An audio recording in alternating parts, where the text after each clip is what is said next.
सो इन linkage अब तक हम लिंकेज थ्योरी डिस्कस कर चुके हैं। लिंकेज थ्योरी में हमने लास्ट में बताया क्रॉसिंग ओवर का role of crossing over and how the linked gene get separated by crossing over. Crossing over और लिंकेज किस तरह से एक दूसरे से अपोजिट हैं। लिंकेज जहाँ जीन्स को साथ साथ इनहेरिट करता है, क्रॉसिंग ओवर उनको सेपरेट करता है। फिर क्रॉसिंग ओवर कहाँ होता है, कैसे होता है, और क्रॉसिंग ओवर्स की वजह से रिकॉम्बिनेंट कैसे आएंगे, ये सारी बातें हमने लिंकेज थ्योरी के साथ पढ़ी। नाउ क्रॉसिंग ओवर में लास्ट में हम बात कर रहे थे डिस्टेंस के एक फैक्टर की, कि strength between link genes, strength of linkage between genes is inversely proportional to the distance. कहीं न कहीं जीन के बीच का क्रोमोसोम में डिस्टेंस कितना है, ये इस बात के लिए रिस्पॉन्सिबल होता है कि उनमें कितना और किस हद तक क्रॉसिंग ओवर हो सकता है। और डिस्टेंस के साथ साथ कुछ और भी फैक्टर्स हैं, क्रॉसिंग ओवर होगा नहीं होगा।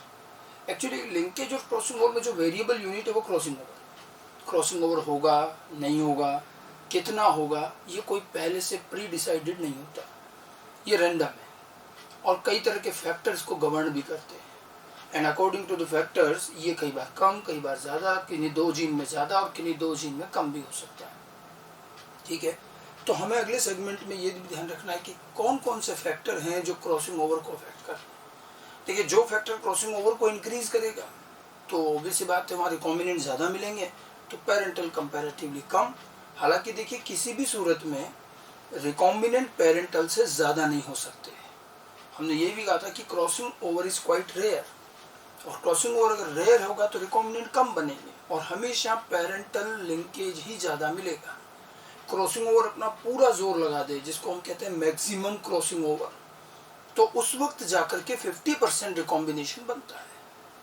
मतलब मैक्सिमम क्रॉसिंग ओवर होने पर भी 50% ही रिकॉम्बिनेशन आएगा, 50% तो पेरेंटल रहेगा ही रहेगा, और उस समय दोनों बराबर हो जाते हैं, linkage and recombination. Otherwise normal condition में तो हमेशा वो 50 से कम ही रिकॉम्बिनेशन होगा और इसलिए पेरेंट लिंकेज ज़्यादा ही मिलेगा। अब ये एक कंपैरिजन है, जैसे हमने ए और बी जीन और ए और डी जीन के बीच में कंपैरिजन बताया, तब हमने कंपैरेटिवली कहा कि भाई एक में डिस्टेंस कम है और एक में डिस्टेंस ज़्यादा, तो इसमें क्रॉसिंग ओवर कम और इसमें क्रॉसिंग ओवर ज़्यादा, तो वो कंपैरेटिव है। अदरवाइज दोनों ही केस में लिंकेज ही ज़्यादा होगा, पेरेंटल ही ज़्यादा है, वो तो हम दो क्रॉस को कंपेयर करके कह रहे हैं कि भाई उसमें क्रॉसिंग ओवर कम और इसमें क्रॉसिंग ओवर ज़्यादा, डिस्टेंस बढ़ी तो क्रॉसिंग ओवर बढ़ गया। लेकिन क्रॉसिंग ओवर बढ़ने का ये मतलब नहीं कि वो लिंकेज से ज़्यादा हो गया, पेरेंटल से ज़्यादा कभी नहीं होगा, वो तो कम ही रहेगा। मैंने कहा ना मैक्सिमम लिमिट, मैक्सिमम वैल्यू कितनी है, 50%। ठीक है, हम कुछ और फैक्टर भी डिस्कस करते हैं।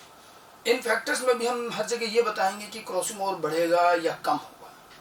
ठीक है, लेकिन एक क्रॉसिंग ओवर बढ़ना और कम होना कंपैरेटिव है, इसको लिंकेज से कंपेयर नहीं करें। हर चीज़, हर कंडीशन में लिंकेज की वैल्यू तो ज़्यादा ही थी, लेकिन क्रॉसिंग ओवर की वैल्यू इंक्रीज होने पर लिंकेज की वैल्यू कम होती है, लेकिन वो रिकॉम्बिनेंट से कम नहीं होगी। समझिएगा इस बात को, दो क्रॉस के कंपैरिजन पे बात करें। जैसे हमने कुछ फैक्टर्स लिखे हैं, जो कौन सा फैक्टर क्रॉसिंग ओवर को प्रमोट करता है, कौन सा नहीं करता है, उसके अकॉर्डिंग। सबसे पहले बात की हमने डिस्टेंस की। ये हमने पिछले लिंकेज थ्योरी में बताया था कि डिस्टेंस बिटवीन जीन जितनी ज़्यादा होती है, ऑब्वियसली बात है क्रॉसिंग ओवर की पॉसिबिलिटी बढ़ती जाएगी। बस इन फैक्टर्स को इस तरह से समझना है, क्रॉसिंग ओवर की पॉसिबिलिटी बढ़ेगी। ठीक है, दो जीन जिनके बीच में कम डिस्टेंस है तो वहाँ कम क्रॉसिंग ओवर आएगा, वहाँ लिंकेज ज़्यादा आएगा। दो जीन जिनमें थोड़ा सा डिस्टेंस ज़्यादा हो गया तो फिर उनका क्रॉसिंग ओवर वैल्यू बढ़ जाएगा, थोड़ा लिंकेज पहले से कम हो जाएगा। लिंकेज को लिंकेज से कंपेयर करना, रिकॉम्बिनेंट को रिकॉम्बिनेंट से। अदरवाइज लिंकेज और रिकॉम्बिनेंट में तो लिंकेज ही ज़्यादा है हमेशा। ठीक है, दो क्रॉस के बीच में कंपैरिजन है, तो इसलिए हम यहाँ पर क्रॉसिंग ओवर की वैल्यू को बढ़ाते हैं कि जैसे डिस्टेंस बढ़ती है उस तरह से क्रॉसिंग ओवर की वैल्यू ज़्यादा, रिकॉम्बिनेंट ज़्यादा मिलते हैं। ठीक है, इसी तरह से हेट्रोक्रोमेटाइजेशन। अब ये एक टर्म और देखिए, इसको आपने 11th में सुना भी होगा, यूक्रोमेटीन, हेट्रोक्रोमेटीन। जब हम सेल में न्यूक्लियस पढ़ते हैं, वहाँ क्रोमोसोम बताए जाते हैं, क्रोमोसोम से पहले क्रोमेटीन आता है। क्रोमेटीन थ्रेड्स होते हैं, जब हम उनको स्टेन करते हैं तो वो हमें नज़र आते हैं। और इन थ्रेड में भी ध्यान रखिएगा, जब स्टेन करते हैं तो कुछ थ्रेड जो होते हैं वो बहुत थिन होते हैं, लाइट कलर के होते हैं, और कुछ होते हैं जो बड़े थिक होते हैं और डार्क कलर के होते हैं। उन्हें दो नाम दिए जाते हैं, जो थिन और लाइट है वो यूक्रोमेटीन है, और जो थिक और डार्क है वो हेट्रोक्रोमेटीन। हेट्रोक्रोमेटीन में क्या होता है, डीएनए की बहुत ज़्यादा कॉइलिंग और वो हिस्टोन के साथ कॉम्पैक्ट होता है। तो थोड़ा थिक और डार्क दिखता है। यूक्रोमेटिन लूज होता है, ठीक है। अब यूक्रोमेटिन में डीएनए लूज है, हिस्टोन कम है, इसलिए वो एक्टिव है। एक्टिव इन द सेंस कि यूक्रोमेटिन वाले डीएनए में जो जीन हैं वो इजीली एक्सप्रेस होते हैं। हेट्रोक्रोमेटिन में जीन एक्सप्रेस नहीं हो पाता, डीएनए कॉम्पैक्ट होता जाता है, तो वो इनएक्टिव होता है। यूक्रोमेटिन एक्टिव है, हेट्रोक्रोमेटिन इनएक्टिव है, और हेट्रोक्रोमेटिन में कॉम्पैक्टनेस बढ़ती जाएगी। तो हमारा यह कहना है कि जब हेट्रोक्रोमेटाइजेशन इंक्रीज होता है, हेट्रोक्रोमेटाइजेशन जैसे जैसे इंक्रीज होगा तो डीएनए बहुत ज़्यादा कॉइल्ड और कॉम्पैक्ट होगा, तो ऐसे में क्रॉसिंग ओवर कर पाना क्या पॉसिबल हो पाएगा? ऐसे में क्रॉसिंग ओवर की वैल्यू कम होती जाएगी, पॉसिबिलिटी कम होती जाएगी। तो ऐसे में क्रॉसिंग ओवर चांस डिक्रीज होता है, तो हमें लिंकेज की वैल्यू और ज़्यादा मिलेगी, ठीक है। हेट्रोक्रोमेटाइजेशन बढ़ने पर हमेशा क्रॉसिंग ओवर पॉसिबिलिटी डिक्रीज होती है, ठीक है। इनमें बस इनकी छोटी छोटी चीज़ें ध्यान रखनी, डायरेक्ट क्वेश्चन में पूछे जाते हैं। एक और है एज, ऑर्गेनिज्म या सेल की एज। एज फैक्टर भी अपनी जगह कई बार वैल्यूबल दिखा। एज का देखा गया कि जैसे जैसे एज बढ़ती है, हायर एज आने पर क्रॉसिंग ओवर के चांस कम होते हैं, लिंकेज की वैल्यू इंक्रीज होती जाती है। Now how the crossing over decreases. अब क्रॉसिंग ओवर के बारे में एक चीज ध्यान रखना कि क्रॉसिंग ओवर में जो हमने आपको बताया था, कटिंग होती है, एक्सचेंज होता है, फिर जुड़ता है, ये पूरा जो काम है nicking, exchange, annealing, it is an active process and it needs lots of energy. ये एक एक्टिव प्रोसेस है, इसमें कई सारी एनर्जी की जरूरत पड़ती है, ठीक है। अब आप देखिए जैसे जैसे सेल या ऑर्गेनिज्म की एज बढ़ती है तो हमारा मेटाबॉलिज्म स्लो होता जाता है, एनर्जी प्रोडक्शन कम होता जाता है, और इसीलिए जैसे जैसे एज बढ़ती है हमारे अंदर जो एनर्जी कंज्यूमिंग एक्टिव प्रोसेस होते हैं उनकी पॉसिबिलिटी कम होती जाएगी, वो स्लो होते जाएंगे, ठीक है। अब क्योंकि क्रॉसिंग ओवर में अच्छी खासी एनर्जी लगती है और एज बढ़ने के साथ ये चीज़ें कम होती जाएंगी, तो क्रॉसिंग ओवर की पॉसिबिलिटी भी तो कम होती जाएगी। इसीलिए क्वेश्चन इस तरह से आता है कि at higher ages an organism produces gametes which are mainly of parental type और recombinant type। तो हम क्या जवाब देंगे कि हायर एज पर जो ऑर्गेनिज्म गैमेट बना रहा है वो ज्यादातर किस तरह के होंगे? पेरेंटल टाइप वाले ज्यादा होंगे, रिकॉम्बिनेशन की वैल्यू कम होती जाएगी, क्रॉसिंग ओवर के चांस कम होते जाएंगे। समझ गया आप?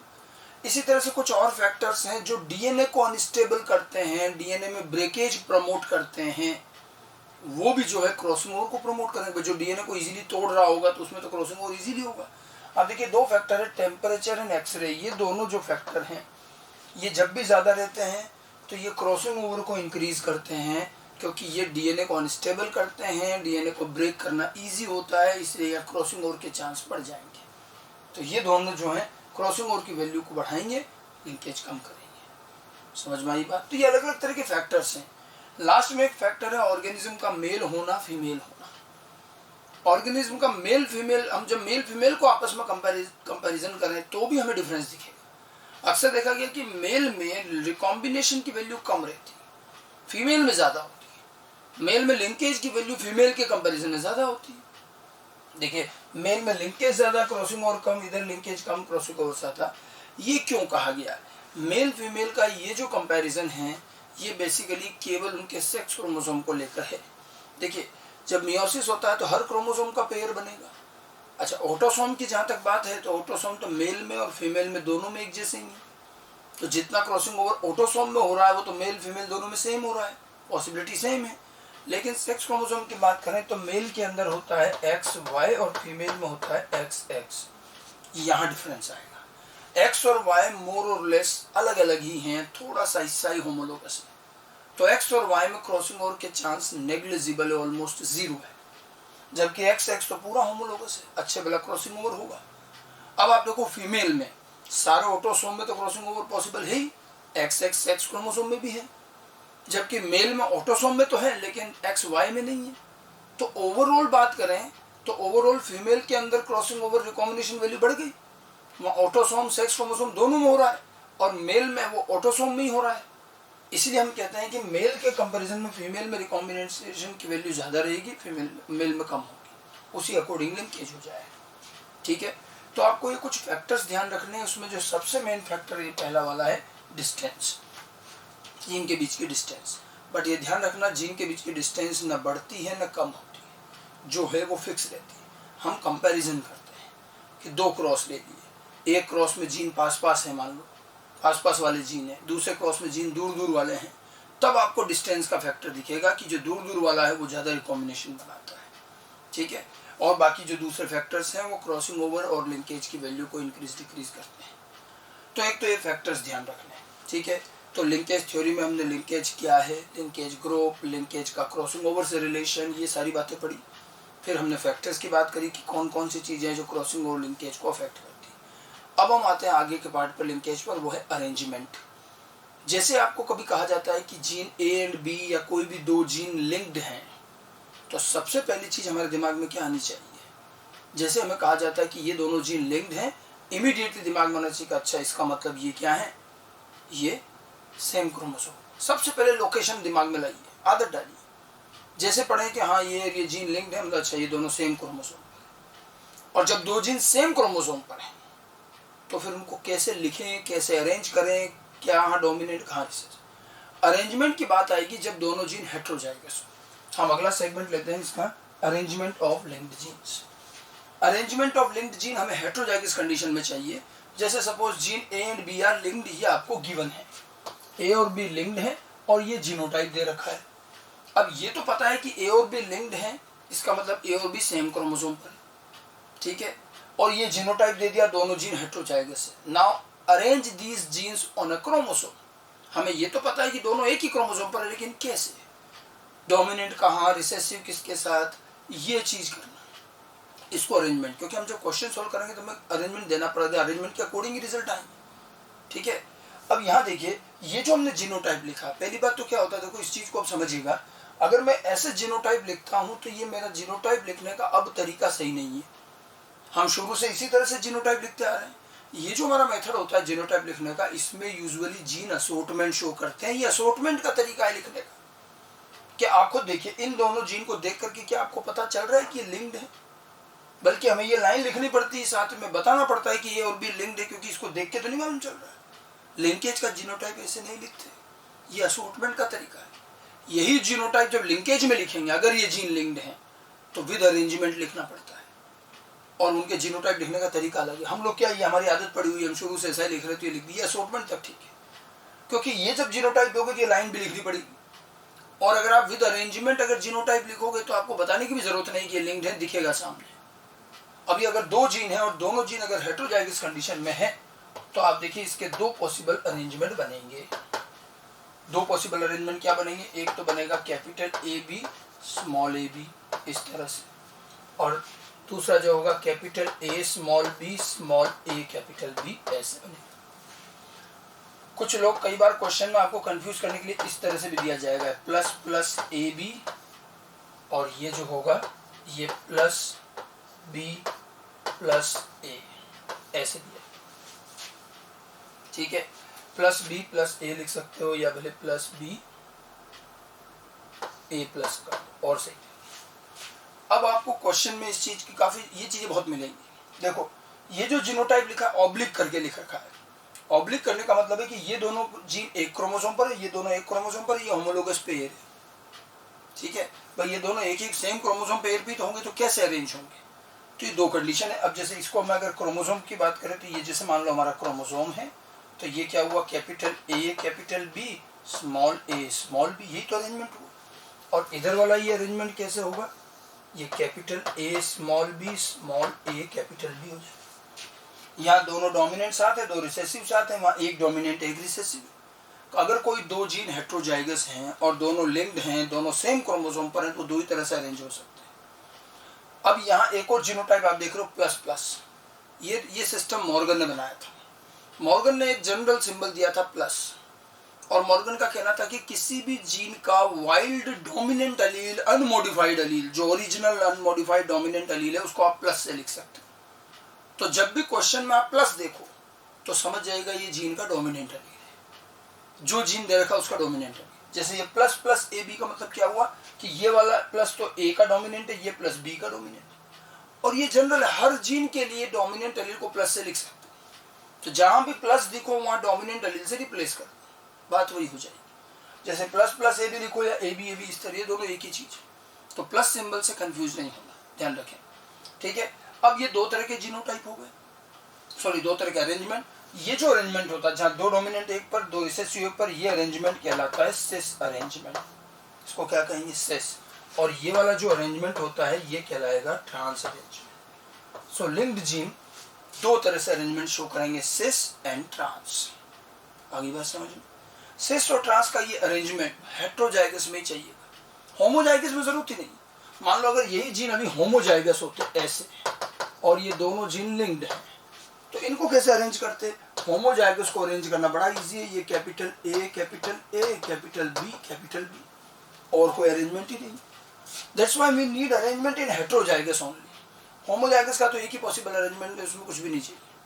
लेकिन इसके दो हो सकते हैं, या तो सिस या ट्रांस, और आपको क्वेश्चन में मेंशन होगा, ताकि उसी अकॉर्डिंग आपको रिजल्ट देना पड़ेगा। ठीक है। और अगर आपको ऐसे जीनोटाइप लिखा है तो वो मेंशन करेगा कि लिंक्ड है और ये है वो है।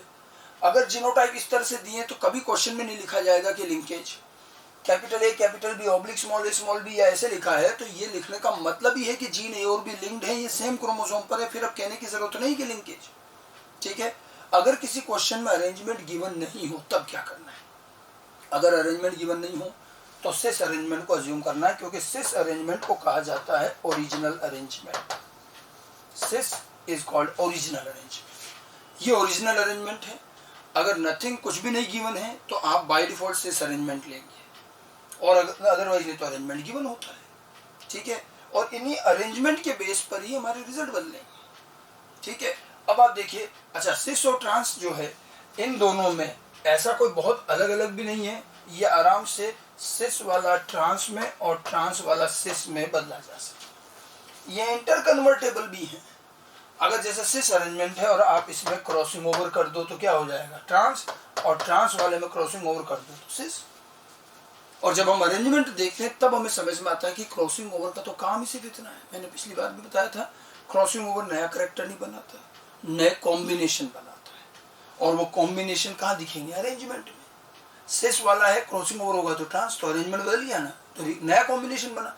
इस कॉम्बिनेशन में कैपिटल ए और कैपिटल बी साथ जा रहे हैं, अब यहाँ कैपिटल ए के साथ स्मॉल बी हो रहा है, तो अरेंजमेंट चेंज।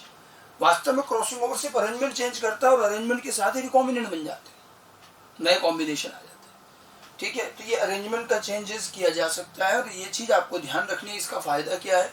मान लो आपको क्वेश्चन में दे रखा है कि पेरेंट में सिस अरेंजमेंट है, और आपको ऑफस्प्रिंग दे रखा है और ऑफस्प्रिंग के अंदर भी सिस अरेंजमेंट है, तो आप ज्यादा कुछ दिमाग लगा डायरेक्ट कह सकते हो कि these offsprings are parental type.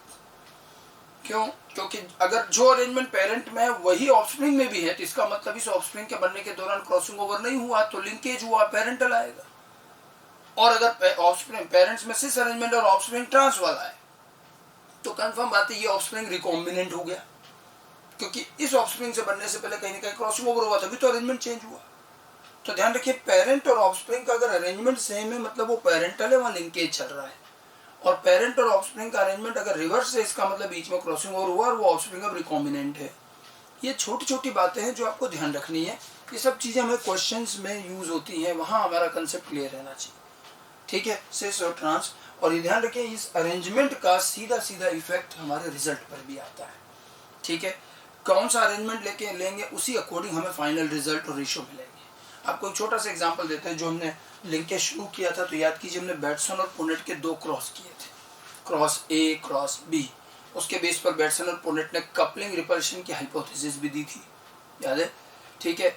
और वो कपलिंग रिपल्शन जो उन्होंने कहा वो और कुछ नहीं है, वो अरेंजमेंट है। देखिए वहां पर एक चीज का जवाब वो कभी नहीं दे पाए। जब उनसे पूछा गया कि भाई आपने क्रॉस 1 जो किया था,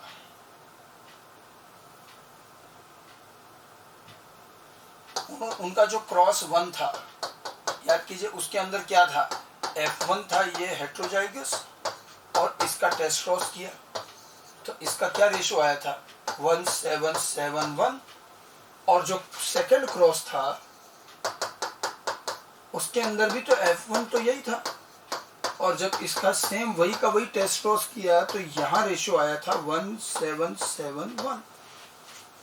इस बात को वो नहीं समझा पाए कि जब सेम टेस्ट क्रॉस था, याद कीजिए मैं पहले लेक्चर में लिंकेज की केस में दे रखा है, तो भी रेशियो सेम आया था। फिर उन्होंने एक्सप्लेन तो नहीं कर पाया, इसको कपलिंग बोल दिया, उसको रिपल्शन बोल दिया। लेकिन अब हम समझा सकते हैं कि रिजल्ट क्यों डिफरेंट आया।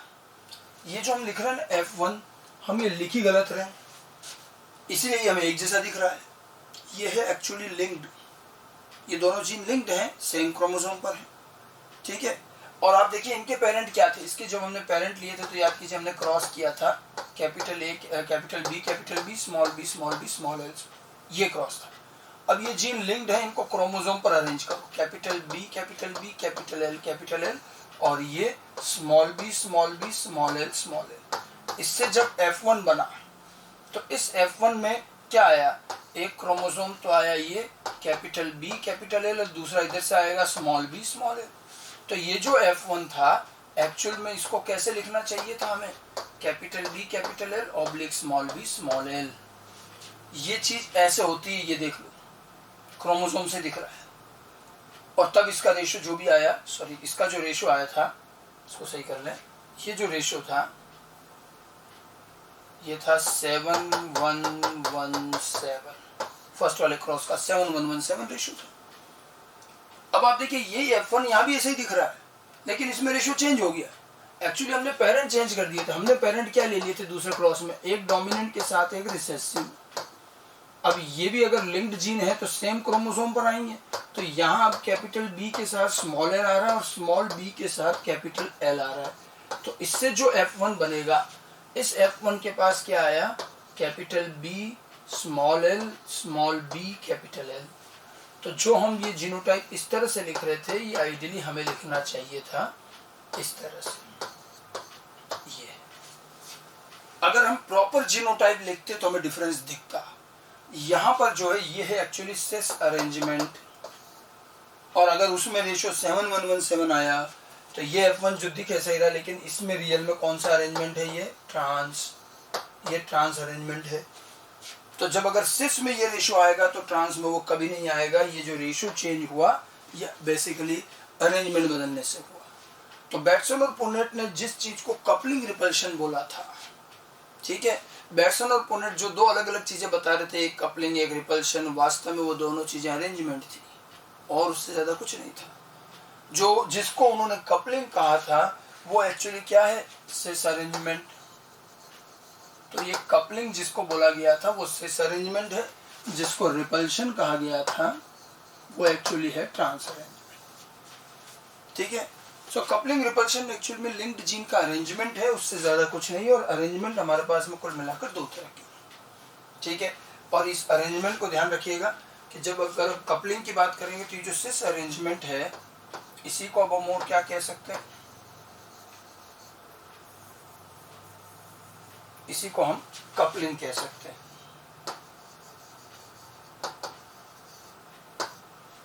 ठीक है। और जो ट्रांस अरेंजमेंट है ये हो जाएगा रिपल्शन। ये कपलिंग है, ये रिपल्शन, ठीक है। तो दो तरह का लिंक्ड जीन का अरेंजमेंट होगा, सिस अरेंजमेंट, ट्रांस अरेंजमेंट। तो ये हम जब मिनिमम बात करिए कि जब हम दो जीन लेते हैं, देखिए लिंकेज में कम से कम आपको 2 जीन तो लेने पड़ेंगे। सिंगल जीन कभी कोई लिंकेज शो नहीं करता। असोर्टमेंट लिंकेज जो भी हो 2 जीन और उसके आगे आएंगे। तो 3 में भी होंगे, 4 में भी होंगे, हम तो मिनिमम 2 से लेते हैं। तो अगर आप कोई 2 जीन लेते हैं और वो लिंक्ड हैं और वो हेट्रोजाइगस हैं, तो क्रोमोसोम पर वो दो तरह से अरेंज होंगे, आइदर सिस अरेंजमेंट और ट्रांस अरेंजमेंट। और उसी अरेंजमेंट के अकॉर्डिंग आपको फाइनली रिजल्ट में भी चेंज मिलेगा। जो मैंने आपको बताया बैटसन और पुनेट को जो रिजल्ट में चेंज मिला था वो अरेंजमेंट की वजह से था, ठीक है। तो फैक्टर्स और उसके अरेंजमेंट के बाद अब आगे चलते हैं, अगला पार्ट लेते हैं लिंकेज का, एक और important segment, types of linkage, ठीक है।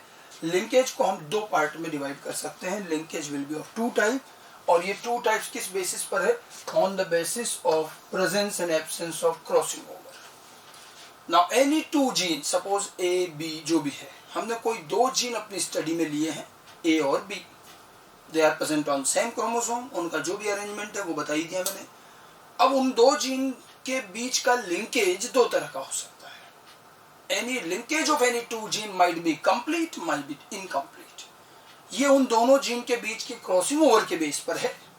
सपोज कोई 2 लिंक्ड जीन जो कि सेम क्रोमोसोम पर हैं, उनके बीच में क्रॉसिंग ओवर बिल्कुल नहीं होता, तो फिर वो कभी अलग नहीं होंगे, तो उनका लिंकेज कंप्लीट, एब्सोल्यूट। और अगर उनके बीच में क्रॉसिंग ओवर हो जाता है तो वो अलग अलग भी हो सकते हैं, तो फिर उनके लिंकेज को इनकम्प्लीट कहेंगे। तो किसी भी जीन के लिंकेज को कंप्लीट और इनकम्प्लीट दो पार्ट में डिवाइड कर सकते हैं। On the basis of presence and absence of crossing over between two gene, linkage will be of two type, complete linkage, incomplete linkage. Comparatively ध्यान रखें तो कंप्लीट लिंकेज बहुत रेयर है, वहीं इनकम्प्लीट लिंकेज उतना ही कॉमन है।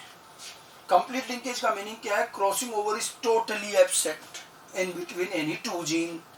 अगर दो जीन में क्रॉसिंग ओवर बिल्कुल नहीं है तो वो कंप्लीट लिंकेज है, और यहाँ crossing over is present in between any two gene, यहाँ क्रॉसिंग ओवर प्रेजेंट है इसलिए लिंकेज इनकम्प्लीट है। बात बड़ी सिंपल सी है, ठीक है। अब देखो इस चीज का ऑफस्प्रिंग में रिजल्ट क्या है। अब देखिए, only parental and no new combination in offspring. जब अगर क्रॉसिंग ओवर होगा ही नहीं तो रिकॉम्बिनेंट कहाँ से आएगा? रिकॉम्बिनेंट तो तब आता है जब क्रॉसिंग ओवर होता है। तो कंप्लीट लिंकेज का जो रिजल्ट होता है, ध्यान रखिएगा, वो 100% लिंकेज शो करता है, तभी तो कंप्लीट है। केवल पेरेंटली आएंगे, कोई नया कॉम्बिनेशन नहीं आएगा, 0% रिकॉम्बिनेशन, क्योंकि क्रॉसिंग ओवर नहीं हो रहा है। ये चीज बहुत रेयर होती है और हमें एक्सपेरिमेंटल तौर पर ये मेल ड्रोसोफिला, फीमेल सिल्कवर्म जैसे कुछ केसेस में मिली है। ये दोनों एग्जाम्पल सिर्फ इसलिए दिए जाते हैं कि कभी कभी क्वेश्चन में आ जाते हैं। ऐसा नहीं कि इन दोनों के अलावा और किसी में नहीं मिलता कंप्लीट लिंकेज, औरों में भी हो सकता है। और ऐसा भी नहीं कि इन दोनों में सारा ही लिंकेज कंप्लीट है, ये भी नहीं। कुछ करेक्टर्स हमने स्टडी किए हैं इन दोनों में जिनमें हमें कंप्लीट लिंकेज मिला है, तो हम इनके नाम मेंशन कर देते हैं, ठीक है। बट इनमें लिंकेज इनकम्प्लीट भी है, कंप्लीट लिंकेज औरों में भी हो सकता है। बस अब ये ध्यान रखना कि अगर क्वेश्चन में मेल ड्रोसोफिला को लेकर क्वेश्चन पूछा है या फीमेल सिल्कवर्म को लेकर क्वेश्चन पूछा है, तो ये बाय डिफॉल्ट समझ लेना कि आपसे वो क्या पूछना चाह रहा है, कंप्लीट लिंकेज। ये दोनों इसीलिए वो एग्जांपल बार बार मेंशन होते हैं, ठीक है। और ये लेकिन बड़ा रेयर केस है कि बिल्कुल क्रॉसिंग ओवर नहीं हो, सिर्फ लिंकेज 100% रिकॉम्बिनेंट आए नहीं, ठीक है। ये ज्यादा कॉमन है कि थोड़ा बहुत तो क्रॉसिंग ओवर होगा, ज्यादा नहीं होगा लेकिन थोड़ा बहुत तो होगा। और अगर थोड़ा बहुत क्रॉसिंग ओवर हो तो रिजल्ट कैसे आएगा? More parental combination and less new combination. अब यहाँ पेरेंटल ज्यादा और थोड़े बहुत नए भी आएंगे, कुछ रिकॉम्बिनेंट भी आएंगे, ज्यादा नहीं लेकिन कुछ तो आएंगे। मैं आगे भी कहता आ रहा हूँ, क्रॉसिंग ओवर ज्यादा नहीं हो पाता लेकिन होगा, और बहुत ज्यादा कोशिश कर ले तो भी मैक्सिमम, ये तो लेस रिकॉम्बिनेंट होंगे। और ध्यान रखना कि ये मैक्सिमम भी अगर बात करें तो मैक्सिमम से मैक्सिमम भी कितना परसेंट रिकॉम्बिनेशन होगा? 50%। रिकॉम्बिनेशन की तो मैक्सिमम वैल्यू 50%, ठीक है। और ये 50% भी कब आएगी? When crossing over is maximum, जब क्रॉसिंग ओवर मैक्सिमम होगा तब। तो ये तो अलग केस है, अदरवाइज तो हमेशा क्रॉसिंग ओवर कम रहता है तो रिकॉम्बिनेंट कम और पेरेंटल ज्यादा। लेकिन यहाँ रिकॉम्बिनेंट आएंगे और ज्यादा से ज्यादा 50%, उससे ज्यादा नहीं आ सकते। मतलब कभी भी पेरेंटल से ज्यादा रिकॉम्बिनेंट नहीं मिलेंगे, ठीक है। तो कंप्लीट लिंकेज की पहचान क्या है? कि क्रॉस में सिर्फ पेरेंटल मिलेंगे, रिकॉम्बिनेंट नहीं मिलेंगे। इनकम्प्लीट लिंकेज की पहचान क्या है? कि क्रॉस में दोनों तरह की चीज मिलेगी लेकिन पेरेंटल ज्यादा मिलेंगे, रिकॉम्बिनेंट कम मिलेंगे। ये थोड़ा ध्यान रखना, ठीक है। अब बात ये आती है कि कंप्लीट लिंकेज यानी कि क्रॉसिंग ओवर नहीं होना, ये आखिर इतना रेयर क्यों है, ये कॉमन क्यों है? थोड़ा सा इसको कंसेप्चुअली और समझा जाए। ये मैंने कंपैरिजन बताया दो जीन के बीच में क्रॉसिंग ओवर होना नहीं होना, लेकिन इस चीज को थोड़ा और क्लियर करिए, व्हाई इट इज रेयर। देखिए आप याद कीजिए, हमने जब क्रॉसिंग ओवर की बात की थी हमने कहा था क्रॉसिंग ओवर इज रेयर। हमने कहा था क्रॉसिंग ओवर को बहुत ज्यादा नहीं होता, कम ही होता है। तो जब क्रॉसिंग ओवर होना रेयर है तो क्रॉसिंग ओवर नहीं होने वाली ये कंडीशन तो कौन होनी चाहिए? ये उल्टा हो रहा है। हम अपनी बात से ऐसा लग रहा है जैसे कॉन्ट्रडिक्ट कर रहे हैं। एक तरफ तो हम कहते हैं क्रॉसिंग ओवर इज रेयर और एक तरफ कहते हैं क्रॉसिंग ओवर नहीं होना, zero crossing over is very rare. तो दोनों बातें समझनी पड़ेगी। वहां हमने कहा था क्रॉसिंग ओवर इज रेयर, वो क्यों कहा? क्रॉसिंग ओवर रेयर है वो एक इंडिविजुअल जीन के रेस्पेक्ट में कहा था कि एक क्रोमोसोम पर अगर हम एक जीन के रेस्पेक्ट में बात करें तो उस एक जीन का क्रॉसिंग ओवर में नंबर आने का चांस बड़ा रेयर है, क्योंकि उस क्रोमोसोम पर बहुत सारे जीन हैं। 100 जीन है तो 1/100 है, 1000 जीन है तो 1/1000। तो इंडिविजुअल जीन के रेस्पेक्ट में तो क्रॉसिंग ओवर में इन्वॉल्वमेंट क्या होगा? रेयर हो जाएगा, ठीक है। वो एक अलग चीज है। लेकिन यहाँ कंप्लीट लिंकेज रेयर कैसे? अब मेरी उसकी कंडीशन आप ध्यान से समझ लें, ठीक है। ये तो ठीक है, बुक वाली लैंग्वेज है जो आपने लिख दी डेफिनेशन, लेकिन आखिर कोई भी दो जीन कंप्लीटली लिंक्ड कब है? जैसा अगर हम बात करें, हमने ये दो जीन ले लिए ए और बी जो एक ही क्रोमोसोम पर है और ये लिंकेज शो कर रहे हैं, तो हम अब सिर्फ इन दो जीन की बात कर रहे हैं कि इनका जीन, इन दोनों का लिंकेज कंप्लीट कब होगा और इनकम्प्लीट कब होगा। तो ये बड़ी रिजिड कंडीशन है और अच्छे से समझना है। ये नॉर्मल यूं बुक्स में आपको लिखा नहीं मिलेगा, बुक्स में इतना ही मिलेगा, बट इसमें फिर दिक्कत आती है आगे जाकर समझना। कोई भी दो जीन कंप्लीटली लिंक्ड कब है? हमने कहा totally absent, crossing over totally absent. इसका मतलब क्या हुआ? क्या एक ऑर्गेनिज्म, हम ये बात अब ऑर्गेनिज्म लेवल पर समझेंगे, एक सेल पे नहीं, एक ऑर्गेनिज्म में जितनी भी सेल्स है, पहले तो ये बताओ क्या सारी सेल में मियोसिस होता है? अच्छा, क्रॉसिंग ओवर तो सिर्फ उसी सेल में होगा जो मियोसिस करेंगे, और हमारी को सारी सेल में मियोसिस नहीं होता, केवल जर्मिनल सेल जहाँ गैमेट बन रहे हैं, ठीक है। तो अपन बस उसी की बात करें, क्योंकि क्रॉसिंग ओवर वही होगा जब मियोसिस होगा, और मियोसिस सिर्फ जर्मिनल सेल में होगा। अब आप देखिएगा, एक ऑर्गेनिज्म भी मियोसिस करने वाली सारी सेल्स में, हम ये नहीं कह रहे कि क्रॉसिंग ओवर ना हो, क्रॉसिंग ओवर हो और चाहे कहीं भी हो, हमारे द्वारा स्टडी में लिए गए इन दोनों जीन में कभी नहीं होना चाहिए। जितनी भी सेल में मियोसिस हो रहा है और जितनी भी सेल गैमेट बना रही है, उनमें ए और बी में कभी क्रॉसिंग ओवर नहीं हो, बाकी क्रॉसिंग ओवर कहीं भी होता रहे, इवन इसी क्रोमोसोम में यहां हो जाए, यहां हो जाए और कहीं भी हो जाए, लेकिन ए और बी में क्रॉसिंग ओवर नहीं होना चाहिए in any cell of an organism. तब ये दोनों जीन ए और बी उस पर्टिकुलर ऑर्गेनिज्म के लिए कंप्लीटली लिंक्ड जीन कहे जाएंगे। समझ गए भाई? इस चीज को समझ लें कि कोई भी दो जीन कंप्लीटली लिंक्ड तब हैं जब ऑर्गेनिज्म में मियोसिस करने वाली सारी सेल्स में ए और बी में कभी क्रॉसिंग ओवर नहीं हो, ठीक है। तो फिर ये दोनों जीन हमेशा साथ चलेंगे और ये दोनों जीन उस ऑर्गेनिज्म के लिए कंप्लीटली लिंक्ड कहे जाएंगे, ठीक है। अगर थोड़ी बहुत सेल में भी और एक आध सेल में भी क्रॉसिंग ओवर हो गया अगर ए और बी में, तो फिर लिंकेज कैसा हो जाएगा? Incomplete. Then how it is rare? Rare क्यों है? देखिए, जब हम कह रहे हैं कि एक ऑर्गेनिज्म की मियोसिस करने वाली सारी सेल, तो जरा इमेजिन कीजिए कितनी सेल, कोई दो चार सेल नहीं, हजारों लाखों गैमेट बनते हैं, तो thousands of cell, millions of cell में एक साथ मियोसिस होगा, गैमेट तो खूब सारे बनते हैं। और इतनी सारी सेल में अगर मियोसिस करवा रहे हो और फिर भी एक्सपेक्ट करो कि दो जीन में कभी क्रॉसिंग ओवर नहीं, माना कि इंडिविजुअल जीन का क्रॉसिंग ओवर में इन्वॉल्वमेंट रेयर है, सपोज इस क्रोमोसोम पर 1000 जीन है, तो एक जीन का एक्सचेंज का चांस कितना हुआ? 1/1000। लेकिन बहुत सारी सेल में मियोसिस हो रहा है, हजारों में, तो भले 1000 में एक चांस है, तो भी कुछ सेल्स तो बनी जिसमें ए और बी में क्रॉसिंग ओवर होगा, ठीक है। तो थोड़ी बहुत सेल तो ऐसी मिल ही जाएंगी आपको जहां ए और बी में भी क्रॉसिंग ओवर हो जाएगा, कारण कि क्रॉसिंग ओवर बहुत सारी सेल में होता है, और इतनी सारी सेल में क्रॉसिंग ओवर करवा रहे हैं, मियोसिस करवा रहे हैं, और वहां हम एक्सपेक्ट करें कि नहीं, किसी में भी ए और बी में क्रॉसिंग ओवर नहीं हो, तो ये हमारा एक्सपेक्ट करना थोड़ा रेयर हो गया, क्योंकि इतनी सारी सेल में कोई तो सेल ऐसी मिलेगी जहां ए और बी में भी क्रॉसिंग ओवर होगा, भले चांस उनके कितने भी रेयर हो, फिर भी होगा, क्योंकि सेल बहुत सारी। हाँ, अगर ऑर्गेनिज्म में कम सेल में मियोसिस हो, थोड़ी बहुत सेल में मियोसिस हो, तो हो सकता है कि ए और बी का तो नंबर ही ना आए, लेकिन this is not reality. Practical बात है कि सेल्स बहुत सारी है, और इतनी हजारों हजारों सेल्स में मियोसिस करवाएं और फिर भी हम ये एक्सपेक्ट करें कि ए और बी में कभी क्रॉसिंग ओवर नहीं हो, हमारा ऐसा सोचना या ऐसा एक्सपेक्ट करना बहुत रेयर है। इसलिए ये बहुत रेयर, और ये बड़ी रिजिड कंडीशन है कि एक भी सेल में नहीं होना चाहिए तभी कंप्लीट है, और अगर एक आध सेल में, थोड़ी बहुत सेल में ए और बी में क्रॉसिंग ओवर हो गया, तो फिर ये इनकम्प्लीट है। इनकम्प्लीट लिंकेज में भी तो यही है। इनकम्प्लीट लिंकेज में मियोसिस करने वाली सारी सेल में से थोड़ी बहुत सेल में ए और बी में क्रॉसिंग ओवर होगा, बाकियों में नहीं होगा, बाकियों में किसी और जीन में होगा, तो फिर ए और बी इनकम्प्लीटली लिंक्ड कहलाएंगे उस ऑर्गेनिज्म के लिए। ये ऑर्गेनिज्म लेवल पर बात हो रही है, ठीक है। एक सेल में तो कुछ भी नहीं, एक सेल में तो या तो क्रॉसिंग ओवर होगा या नहीं होगा, हम बात कर रहे हैं ऑर्गेनिज्म की। तो ऑर्गेनिज्म की मियोसिस करने वाली सारी सेल्स में ए और बी में क्रॉसिंग ओवर नहीं होना चाहिए, तब वो कंप्लीटली लिंक्ड है। और अगर थोड़ी बहुत सेल में हो गया, तो फिर ए और बी उस ऑर्गेनिज्म के लिए इनकम्प्लीटली लिंक्ड है। ये मैंने केवल ए और बी दो जीन का एग्जाम्पल लेके समझाया है, आप ऐसे किसी भी जीन के लिए बात कर सकते हैं। समझ में आ गई बात, कंप्लीट और इनकम्प्लीट। लेकिन देखिए, जब कभी कंप्लीट लिंकेज सपोज हुआ रेयर होने के बाद भी, तो फिर ध्यान रखना इसमें रिकॉम्बिनेंट नहीं बनेंगे, और जब इसका आप टेस्ट क्रॉस भी करोगे तो केवल पेरेंटल आएंगे, ठीक है। और आप देखिए हमने पहले भी कहा था लिंकेज में मेंडल के असॉर्टमेंट जैसे रेशियो फिक्स नहीं आते, ठीक है। जैसे बैट्समैन और पुनेट को 177 मिला, तो ये बदलता रहेगा, क्योंकि अब आपको क्या पता कि कितनी सेल में तो क्रॉसिंग ओवर होगा और कितने में नहीं होगा। तो क्रॉसिंग ओवर क्योंकि वेरिएबल है, इसीलिए लिंकेज के क्रॉस के कभी रिजल्ट फिक्स नहीं आएंगे, इनके रेशियो बदलते रहते हैं।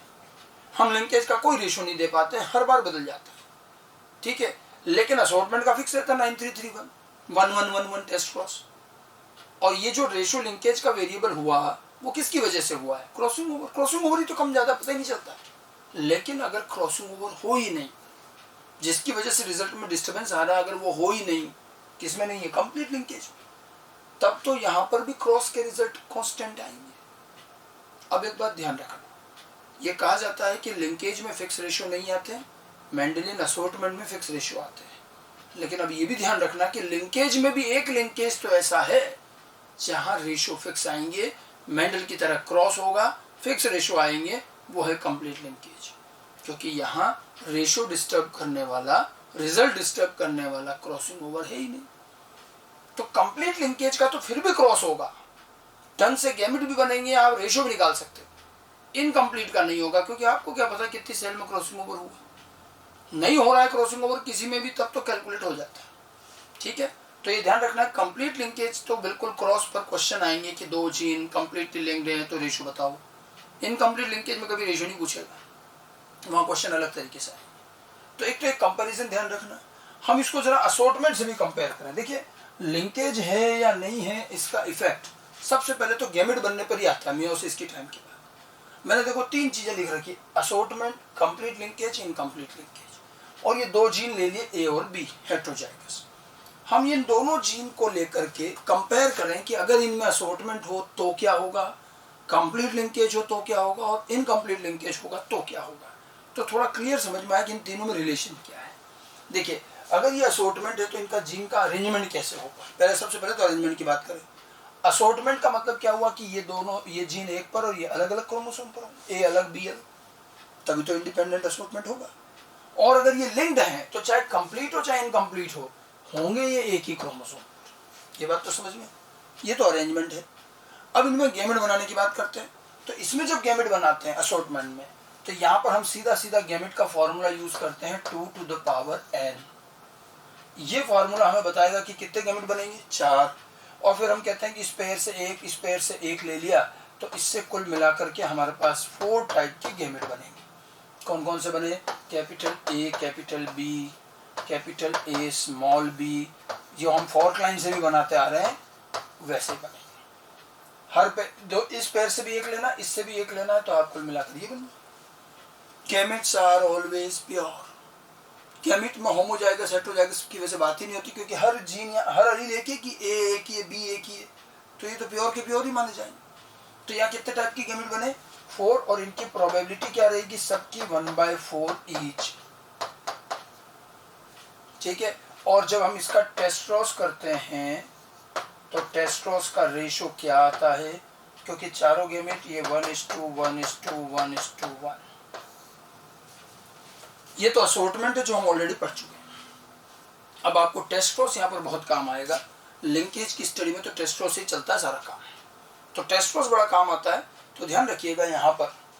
और टेस्ट क्रॉस के बारे में मैंने आपको एक चीज बताई भी थी, टेस्ट क्रॉस से हम टाइप ऑफ गैमेट भी पता कर सकते हैं। नहीं तो वापस पीछे जाकर टेस्ट क्रॉस का एक बार क्रॉस देखिए, वहां भी कहा गया था कि जितने टाइप के गैमेट बनते हैं उतनी बार 1:1:1 आता है। देखो यहाँ कितने टाइप के गैमेट बन रहे हैं? 4 टाइप। तो टेस्ट क्रॉस के रिजल्ट में प्रोजेनी भी कितना है? 4। जितने टाइप के गैमेट बनेंगे उतनी टाइप की प्रोजेनी आएगी टेस्ट क्रॉस में। अब एक चीज और ध्यान रखना कि जिस प्रोपोर्शन में गैमेट बनेंगे उसी प्रोपोर्शन में प्रोजेनी आएगी। जैसे 4 गैमेट और चारों इक्वल प्रोपोर्शन में, तो इनकी प्रोजेनी भी 4 आएंगी और चारों इक्वल आएंगी। अगली बात समझ में? तो ये तो खैर टेस्ट क्रॉस का रिजल्ट ये हम ऑलरेडी जानते हैं, 1:1:1 आता है।